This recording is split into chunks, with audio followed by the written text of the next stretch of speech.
Broadcasting from the business capital of the world, this is the Podcast Business News Network. Welcome back, everybody. I don't have to tell you, life is challenging. There's lots going on. There's lots of stress added to that. Elections are coming up. Interest rates are high. Food prices are through the roof. And then we have those challenges that we go through in life that challenges us physically and emotionally. How do you build that resilience, that I guess a suit of armor to reflect or repel all these things that come at us? We're going to talk about 7 keys to emotional resilience. And she's somebody that helps people with individualized trauma-informed coaching all the time. She's back with us. Laurie Kroeger is on the program. How you doing today? I'm doing great, Steve. How are you doing? I'm good. It's so interesting that before we got on here, we were let's just say sharing or BI itching about where our October went. Like what, this happened, that happened, this, oh yeah, how about this? And then you say, what do you think the topic is? And I'm like, resilience. And I don't know, I guess, and then I guess we're vibing each other. And that's all life. I mean, there's nothing, it's part of life. Things are going to come up, challenges are going to come up, and you got to power through them. Doesn't mean it's easy though, right? It is absolutely not easy. A lot of it's simple, but it's not easy. Yeah. And I've developed a self-awareness or a emotional resilience program that my friends, that people can use online so they don't have to sit and express with somebody else. Because sometimes it's a very vulnerable moment, and this will help you to learn to open up and understand how to grasp that resilience, and then talk about it with somebody who is trusted in your life, whether that's a friend, a therapist, whatever. But this really, really helps you to build on that and start creating that resilience. And it's a 26-week program. I'm only doing it for $2.99. Like, I'm just trying to get it out as best I can. But I've created 7 key points to kind of get people launched and get them started in looking at this as a possibility. Like, I really can do this. And if you go and look at my Facebook page under Laurie Kroeger, you'll be able to see some of what I went through this year. There's a nice little poison skull 2024, but between learning my mom's cancer, evading a fire, learning that my car needs a new engine, my pet's deaths, there's been a lot of things that really could have just taken me down this year. And it's one of the reasons that I think emotional resilience is so important. And so if you're ready, we can just jump right in. And if given enough time, maybe we can talk about some of these topics. I would love to. I'll let you pick. I'm on the edge of my seat, and I truly mean that because, we all have stuff going on. And by the way, a lot of what we talk about, I share with other people in other areas, so I'm getting a pen. Not even kidding. I'm not even kidding. I can even just email this to you. It'll be okay. All good. All good. Class in session. So these 7 keys I call calmania. It's a destination. It's a place in our mind where we really want to be calm in the midst of chaos. And the first one is self-awareness. And that's really recognizing your emotions and your responses without judgment. Self-awareness is the first step to resilience, as it allows us to understand our triggers and manage our own reactions. The second one is adaptability.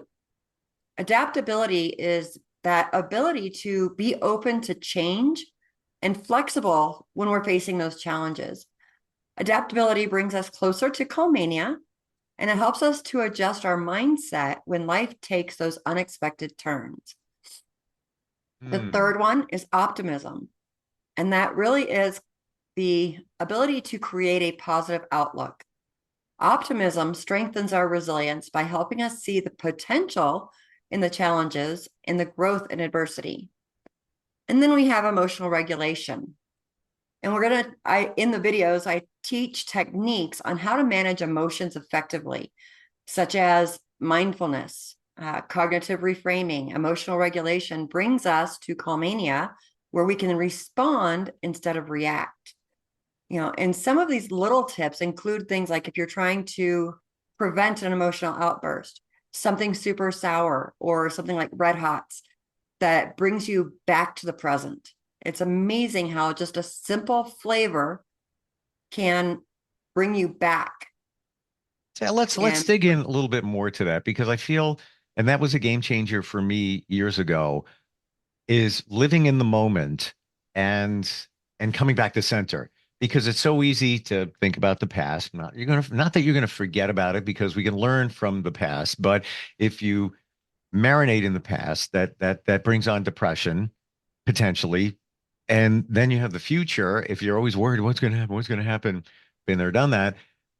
That brings on a form of anxiety. Most of that stuff you worry about doesn't materialize anyway. How do you come back to center? so one of the things that I'm going to focus on is grounding. And there are several types. You have your natural grounding where you're physically standing in soil or on the grass and just feeling the textures. Okay. I also use the, five senses where you're using how many things do I see? How many things can I touch? How many things can I smell? Hmm. And it really helps you to realize that, okay, here I can take a breath. We use breathing techniques and allowing yourself to say, this is what I need to be right now, right here. I'm not going to change the past. Like just the other day, I learned that I need a new engine in my car. Was I mad? Yes. Was I ready to blow a gasket? I was. But I had to sit down and go, okay, I can't change the situation. My car's broke. So what do I need to do to move forward? And taking that moment and saying, okay, this is where I am. Now let's start looking at options and problem solving, which is actually the next skill set. Um, and can I share my laryngitis Yes. story? Yes. And it just what you said.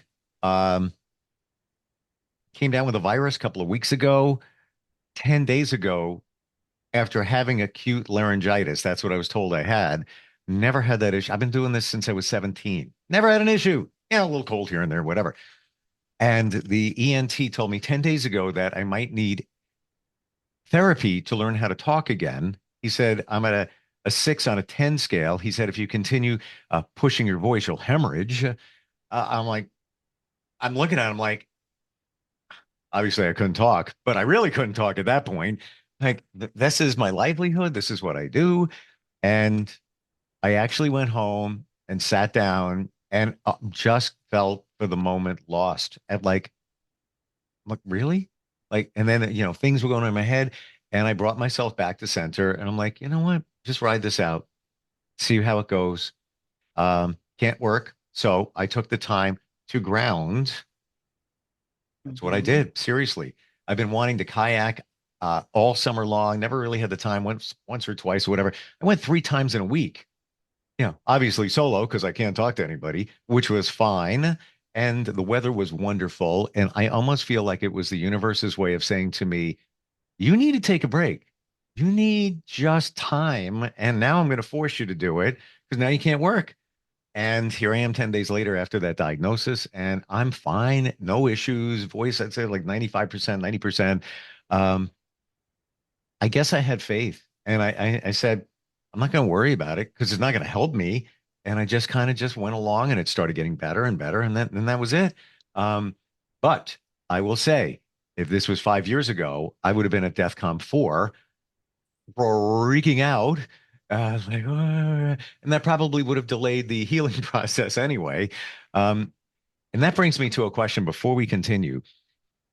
Laurie, do you find that when you're in these situations and you utilize some resilience, that it gets easier the next time and easier the next time and easier the next time? Is that kind of how it works? It really is. And with everything that happens, we learned something and we Mm. learned something about us. Hmm. When we were threatened with a fire just the last couple days, I had to pack up all my essentials. I had to really focus on what is important right now. And I learned that there's a lot of things in life that we hold on to that we don't need to. Like, let it go. I've got a lot of junk in my house that I'm going, okay, let it burn.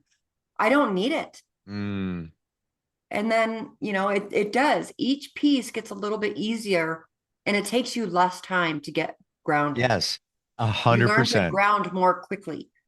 Yeah. Thank you for saying that. Yeah. It just kind of speeds it up. It's not to say that you're not going to freak a little bit. Um, Yeah. and what was that lesson in the fear that you might lose things in a fire, that you only need what's important. You don't need that other stuff. And I Yeah. moved, fairly recently, and that was my realization too. Like we all hang on to this stuff. Now I feel like I lost weight, of getting rid of stuff, put some stuff in storage, sure. But only like essential things. The rest of it, like, it was just accumulating. You really Even don't my need it. elephants here. I'm an elephant fan. I love elephants. But was it reasonable for me to pack that as essential? No. No. I love them, but I was willing to let them go. It's those pieces in that you just really have to focus on what is really important right now. And when the kids were packing up and they were grabbing all of the baby toys and they were grabbing all of these things and all of these things, and I'm like, those are just things that can be replaced, guys. And they're young, they're very young. So they're still in that accumulation phase of life. Sure. Sure. But it was really a really valuable lesson that, letting go of things, whether it's physical things or emotional things, just letting it go, let it burn. It's Mm. okay. Interesting. Interesting, the analogy there of letting go, because we have an emotional attachment to items. So we're connected to it. Sometimes we need to let that connection go, as we need to with other emotions. I want to ask you, when you were faced with the potential of losing things to a fire, I can't imagine what goes through your mind. A lot of us have thought about that. Well, what if? But now it's real. How long did it take you to get to that point, from the freak effect, like, to the, all right, we're gonna grab what we need, and maybe in the back of your mind, we'll just rebuild. It's got to work out. I can't worry about it. I can't do anything about it. It's not like I can sit there with a hose and fight the fire. What? How long did that take you to process? It took me about an hour. And for me, for most people, that's probably really, really fast. But understanding that I've been using emotional resilience for a long time. So that 1 hour period was like, okay, what is worst case scenario? Your brain sees everything going up in flames. You've lost your entire livelihood, and your body just wants to freak out. And my stomach started getting really upset, and I started getting a headache, and my tension in my shoulders got really, and I'm like, okay, we need to stop. This is not helping anything. It's not going to make it easier for me to pick and choose the things that are important. Sure. And I was able to sit down. I took 5 minutes, did a quick meditation, and just said, okay, let's really focus on the things that are really important. Do we have our insurance documents? Do we have all the identity documents? What do we need first and foremost? And then, okay, what about clothing? And then what about, okay, are there a few keepsakes that we would really like to hold on to? Hmm. And that's what we did. We just took a step-by-step approach. We actually filled out a whiteboard. Okay, here we are at pre-evacuation. These are the things that we can get ready. Let's hook up the camper. Let's get the hitch on the truck. Let's get the mirrors on. Okay, let's pack a go bag. And then, so that was our immediate. Then when we decided that we were going to do the evacuation on our own terms, we went to the immediate evacuation list. Okay, do we have medications? All of those things. But by creating and being able to compartmentalize that calmly, we didn't grab all the things we didn't need. Mm. So, And in the end, you weren't affected by the fire, correct? correct. And that also demonstrates, yes, you needed to be ready for that. Of course, preparation but it's one of those things that you could have worried about, but it didn't transpire. And they say that 90% of the things, and every couple of years, this research studies have been done on this, like 90 something, 92% typically, uh, we worry about these things, but They there's never nothing, come to fruition. they never do. They never do. And I must say, we had an absolutely amazing team. We had several city firefighters around us, the state, federal. It was amazing. They knocked this thing out so quick among 50-mile-an-hour winds, Wow. not gusts, sustained winds. And Wow. within less than 24, 36 hours, they had it up to 60% containment, which was unheard of and absolutely amazing. So I want to get back to the seven key Okay. ways, but I have a final question on the fire. Yes. What did you learn? What was your takeaway from that experience? I think the biggest thing I learned is that we're never as prepared as we think we are. And it's really important to plan for those things in advance if there's a risk. Have your list ready so you're not trying to think of it when your brain is going through chaos. Fortunately, I have that ability and we were able to create that list calmly. But otherwise, people are just grabbing things all the time. So just giving yourself an opportunity Sure. to have that preparation. And on the flip side, I'm not making light of anything, but would you say it turned out to be an adventure for you and your family?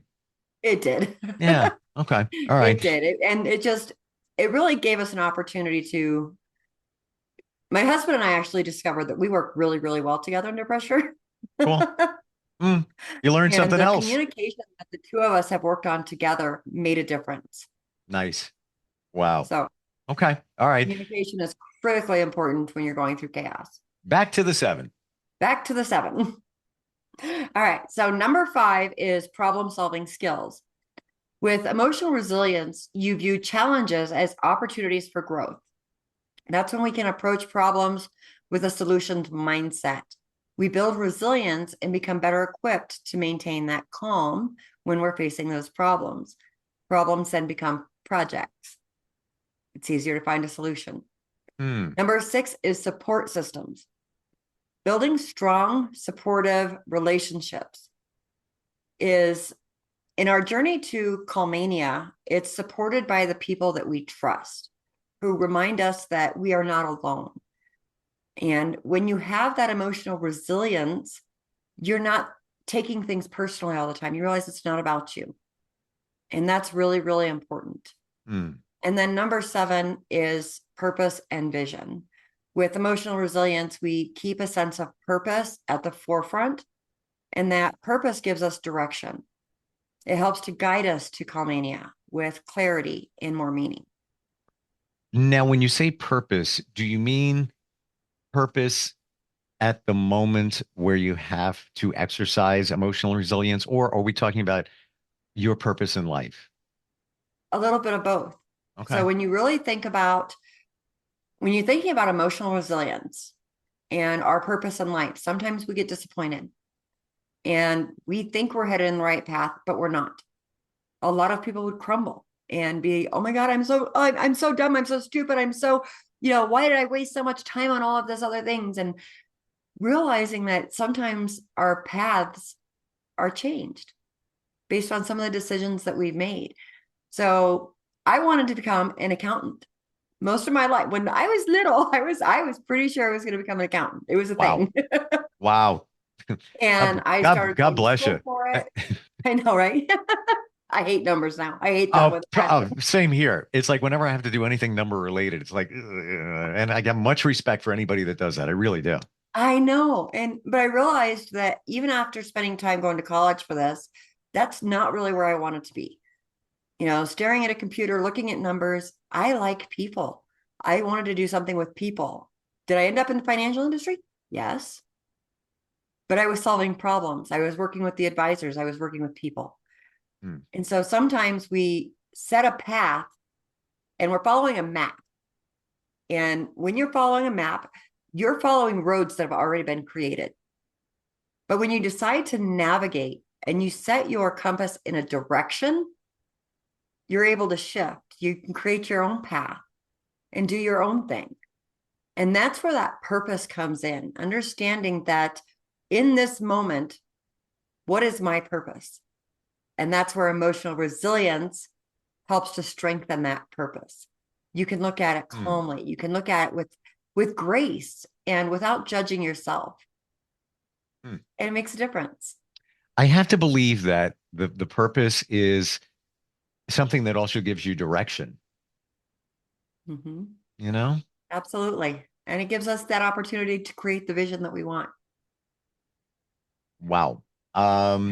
These are all great, very relatable, especially as we, kind of dissect through some of them there.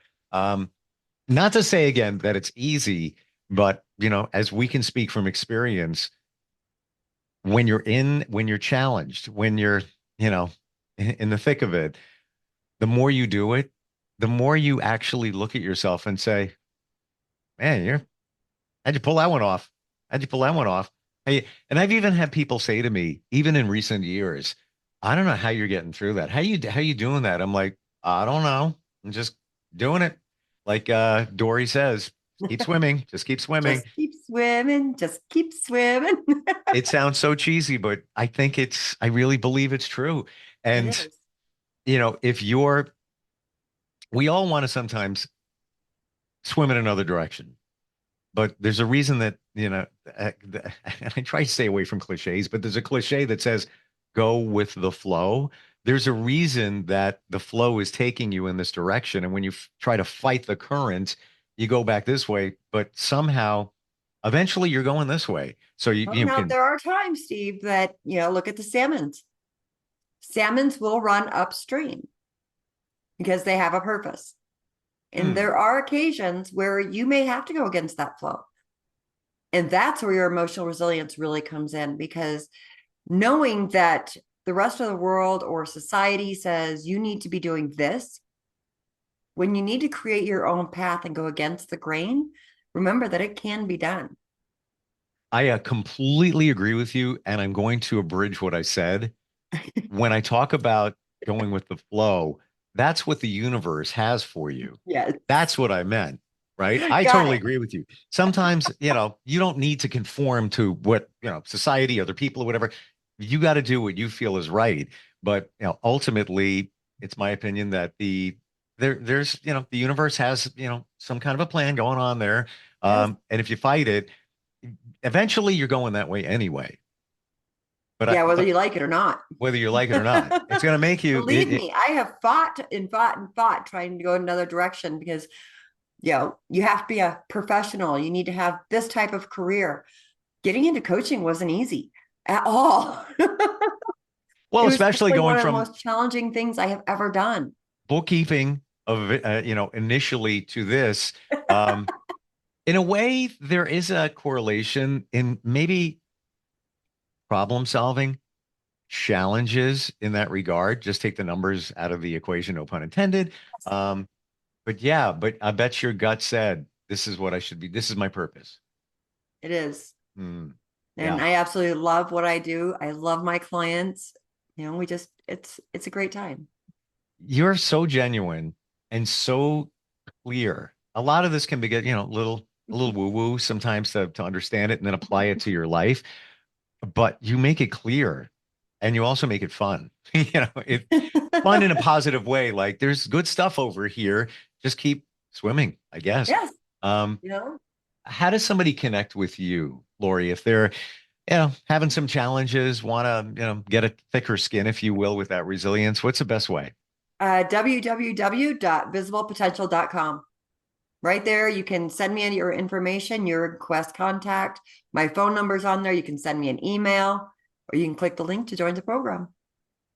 And you've designed this to help people and you've made it very affordable as Yes. well. Great having you on here. I'm so happy that things worked out with the fire and everything else in your Me too. October as well. And stay safe and we'll catch up next time. Sounds great. All right. We'll be right back.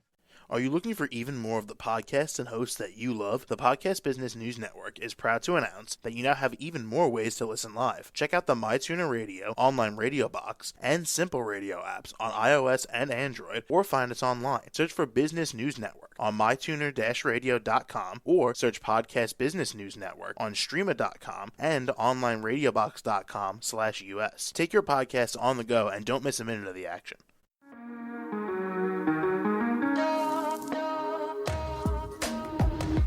Broadcasting from the business capital of the world, this is the Podcast Business News Network.